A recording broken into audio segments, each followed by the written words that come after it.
चलନ୍ତୁ ଶୁଣି ଦଉଛି ଆପଣମାନଙ୍କୁ କିଛିଟା super hit tracks.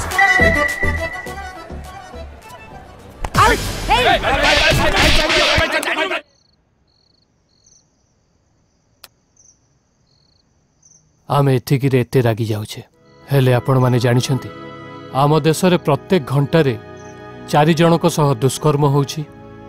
NCRB data अनुसार 2016 मसीह 16,863 कुनी कुनी पिलांक सह दुष्कर्म होइछि। प्रतिदिन 15 जन महिलांक सह दुर्व्यवहार होउछि। आउ प्रतिदिन 2000 कन्या को माँ पेटरे ही मारी दिया जाउछि। निज सह आमे कोन एमानक कथा भी टिके भाभी परिबा टिके तो बदली परिबा।